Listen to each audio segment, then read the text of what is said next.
Ruta al Día con Hernán Higuera.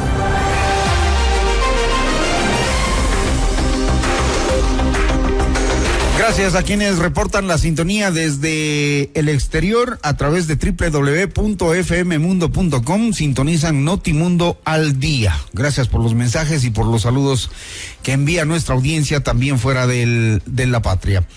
Vamos a abordar el tema del invierno y cómo prevenir los estragos.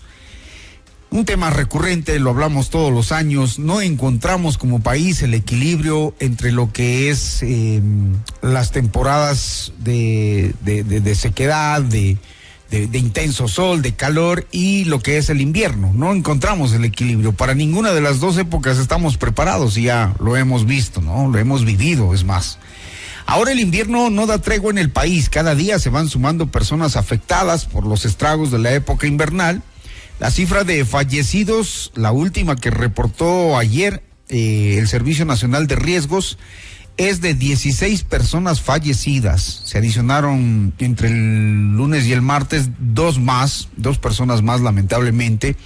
En solo 24 horas las personas afectadas también han aumentado. La Secretaría de Riesgos contabilizó 970 afectados adicionales entre el martes y miércoles. De esta manera, este miércoles ya son 76,946 afectados, de los cuales 50,233 se encuentran en Manabí.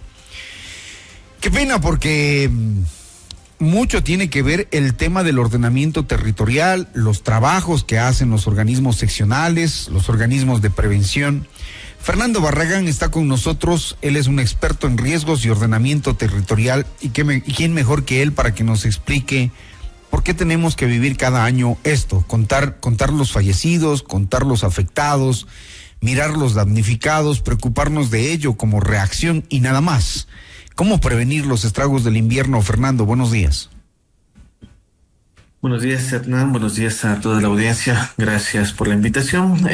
Como se ha mencionado, es lamentablemente recurrente que tenemos que volver a hablar sobre temas que viene vinculado con una dinámica natural, es cierto, es decir, tenemos periodos de sequía, tenemos periodos de precipitación en Ecuador, pero también tiene mucho que ver justamente con el ordenamiento territorial, tiene mucho que ver con causas estructurales y con la dinámica de riesgo. Si analizamos desde la perspectiva de estos factores territoriales, tenemos que mencionar, por ejemplo, que hemos tenido un crecimiento de las ciudades que ha sido bastante descontrolado hacia zonas bastante vulnerables. También tenemos que mencionar que estos procesos de planificación, de ordenamiento territorial, no han sido todavía lo suficientemente fuertes, a pesar de que hemos tenido un proceso de crecimiento, pero que también ha sido bastante no lineal, ¿no? Es decir, ha habido un proceso ya de consolidación de cómo se iban generando algunas de estas herramientas de planificación territorial, pero también hemos perdido todo ese aprendizaje que hemos venido generando,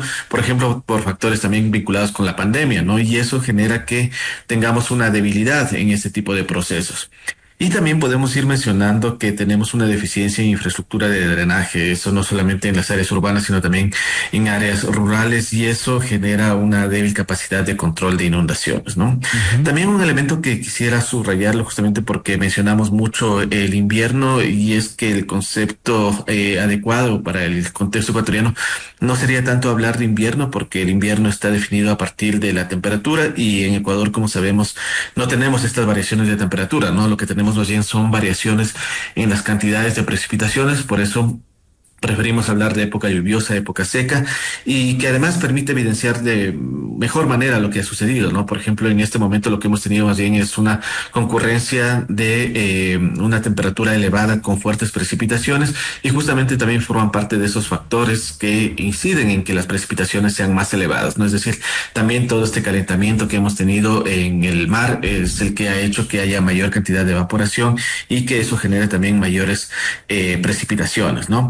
Pero Pero sin duda el elemento central, especialmente desde una perspectiva de planificación del desarrollo, desde ordenamiento territorial, es manejar de mejor manera nuestros territorios, es promover también una articulación mucho más fuerte entre niveles de gobierno, que es uno de los grandes desafíos que tenemos, porque tenemos también la gestión de riesgos como una competencia que está descentralizada, si bien tenemos nuestro organismo rector, pero además una competencia que se maneja desde principios de subsidiariedad, que implica que los desafíos los vamos encontrando con esos niveles más cerca a la localidad, ¿no? Y mientras van siendo mayores estos desafíos, tienen que ser manejados por los niveles superiores. Entonces hay todo un entramaje ahí que todavía falta irlo puntualizando y falta irlo desarrollando con mayor claridad para poder tener unas acciones mucho más preventivas y no recurrir nuevamente a que cada año lamentablemente tengamos que lamentar las muertes, lamentar también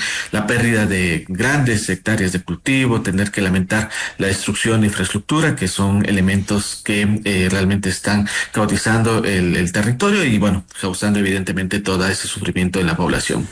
Mucho de esto tiene responsabilidad del ciudadano que se va precisamente a vivir en zonas de riesgo, pese a que se les dice, se les comunica, miran los riesgos, digamos que no es tan difícil mirar dónde uno puede asentarse, ¿no? Y siempre hablamos del escaso control de las autoridades, sobre todo seccionales, donde se montan infraestructuras que no deberían estar, pero ahí están. Y eso genera conflictos graves, sobre todo para quienes se van colonizando estos sectores de riesgo. ¿Cree usted que es necesaria una ley que sea mucho más severa para personas que se asientan en sitios de riesgo? Porque el ordenamiento territorial vemos que es un par de palabras que suenan bien, ordenamiento territorial, pero solo suenan. De lo otro, pues no encontramos el ordenamiento. Lo que pasa en Piñas, ¿cómo describirlo? Sí, es importante que justamente el ordenamiento territorial lo entendamos desde esa perspectiva también técnica, legal, también participativa, y eso implica justamente todos estos desafíos, ¿no? Es decir, interactuar con la población, pero también interactuar con las instituciones que son las que permiten el uso de los espacios.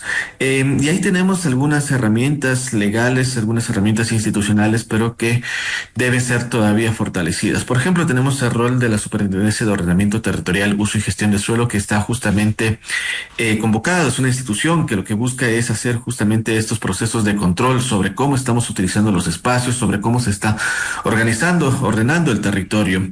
Y en ese sentido, esta institución tiene estas capacidades de control, capacidades también de imponer algunas sanciones justamente en este tipo de casos, ¿no? Y ahí es cuando necesitamos tener una institucionalidad todavía mucho más fuerte. Y esto mencionando que, por ejemplo, hace algunos años ha habido incluso algunas ideas de algunos asambleístas de eliminar esta superintendencia, ¿no? Bajo la idea de que el ordenamiento territorial es una competencia que está totalmente descentralizada.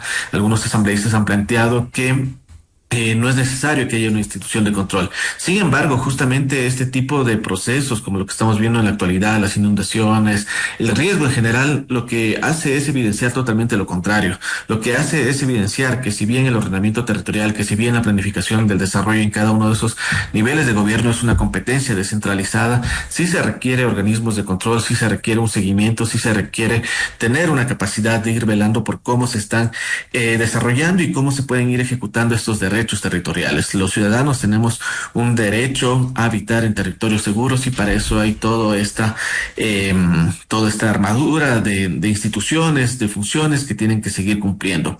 También, sin duda, es importantísimo establecer cuáles son las responsabilidades de cada uno de los actores que estamos formando parte del territorio y por eso, nuevamente, importante mencionar y subrayar la descentralización de riesgo y eso va tanto a esos niveles de gobierno, pero también algo que se plantea es esta perspectiva de que cada uno de nosotros y cada uno de los actores son responsables frente a la gestión de riesgos, frente a la ocupación del espacio y frente a lo que vamos construyendo como modelo de desarrollo. En este sentido, entonces, también mencionar esas responsabilidades diferenciadas, pero también responsabilidades compartidas que tenemos cada uno de esos actores y por eso también es que en gestión de riesgos, uno de los planteamientos importantes que se establece desde la Constitución es el establecimiento del Sistema Nacional Descentralizado de Gestión de Riesgos, lo cual implica que cada uno de esos actores también tienen que ir coordinando esas diversas acciones, y esa responsabilidad también ciudadana es importante. Sin embargo, el elemento institucional es donde tenemos que seguir trabajando muchísimo para ir consolidando estas instituciones e ir consolidando también toda esta acción que pueden ir ejecutando.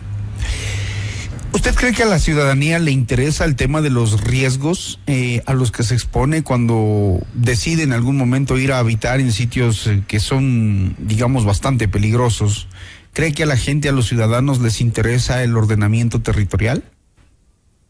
Es un desafío enorme. Cuando hacemos análisis de política pública también hablamos sobre las temporalidades y decimos hay una dificultad en ir compatibilizando las diversas temporalidades a las cuales tiene interés cada uno de los actores, ¿no? Y digo esto como contexto porque, por ejemplo, se plantea que los funcionarios públicos están pensando mucho en la temporalidad del proyecto con el cual están manejando, ¿no?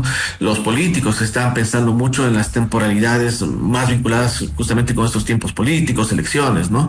Y el ciudadano en ese contexto también se dice está pensando mucho más en ese corto plazo. ¿Por qué? Y especialmente en condiciones donde tenemos población viviendo en vulnerabilidad, en condiciones de pobreza, y es muy difícil pedirle a una persona que está viviendo en esas condiciones que pensemos un poquito más en el mediano y en el largo plazo, ¿no? Entonces, las personas que están viviendo justamente con esa necesidad de enfrentarse al día a día, es muy difícil pedirle a una persona en esas condiciones que esté pensando en esas condiciones de riesgo, ¿no? Ahora, eso no implica evidentemente que esas personas no tengan una preocupación. Hemos hecho algunas investigaciones justamente sobre percepciones y representaciones de riesgo para saber en qué medida esa preocupación sobre el riesgo es importante, y evidentemente a la gente le preocupa, ¿no? La gente toma decisiones también pensadas en el riesgo. Sin embargo, el margen de maniobra con el cual tiene la población, especialmente población en condiciones de vulnerabilidad, también es bastante limitado. Por eso entonces es que justamente hay esa necesidad de compatibilizar esta necesidad de la población, hablando de la población individual, hablando de la población a nivel familiar, de la comunidad, con organismos, con instituciones que más bien están convocados justamente a eso, ¿no? Y esa es la importancia de tener un Estado fuerte, porque un Estado fuerte lo que permite es sobrepasar esas temporalidades de corto plazo. Lo que permite un Estado fuerte es pensar de manera prospectiva, por ejemplo, en aplicación en temáticas de riesgo, es pensar la gestión de riesgos desde esa perspectiva mucho más anticipada, pensando en lo que va a suceder en el mediano y largo plazo, ¿no? Y que a veces este mediano y largo plazo pensamos que está muy hacia el futuro, pero en realidad está muy vinculado con efectos que estamos teniendo en la actualidad. Hay también incluir, por ejemplo, los efectos, los impactos del cambio climático, que a veces, como digo, lo pensamos muy hacia el futuro, pero que realmente vemos que algunas de estas variaciones tan fuertes que se tienen, por ejemplo, al inicio de la entrevista también se mencionaba, ¿no? Esta variación entre una sequía tan fuerte y unos momentos de precipitación tan fuerte, también forman parte de esas evidencias y de esos procesos articulados en el contexto de un cambio climático, ¿no? ¿Qué es lo que se dice en el cambio climático? No es necesariamente una variación únicamente en las condiciones promedio de temperatura, por ejemplo, que efectivamente lo es, pero además viene vinculado con eventos climáticos extremos, con mayor incidencia, con mayor fuerza, con mayor recurrencia. Entonces, cuando hablamos de los escenarios de cambio climático, no es raro que en un mismo lugar podamos decir que ese mismo lugar va a estar afectado con mayores sequías y ese mismo lugar va a estar afectado con mayores precipitaciones. ¿Cómo se entiende eso? Justamente a partir de decir que estos eventos climáticos extremos van a ser más fuertes, ¿no? Que es algo que está sucediendo. Entonces, para eso es necesario completamente el rol del Estado, y justamente frente a escenarios tan complicados es muy difícil asignarle toda esa responsabilidad a los ciudadanos, ¿no? Evidentemente, como digo, eso no quita el Hay rol que hacer que un deben trabajo tener como conjunto, ciudadanos, ¿no? pero sí esa necesidad de instituciones y políticas públicas fuertes. Siempre la organización será lo mejor para el tema de prevención, sobre todo, y de acción en momentos en los que se requiera, digamos, tanto prevenir como reaccionar ante eventuales situaciones. Gracias a Fernando Barragán, experto en riesgos y ordenamiento territorial, quien ha analizado este tema a propósito de los 76.949 afectados por la época lluviosa. Gracias, Fernando. Muchísimas gracias por la invitación.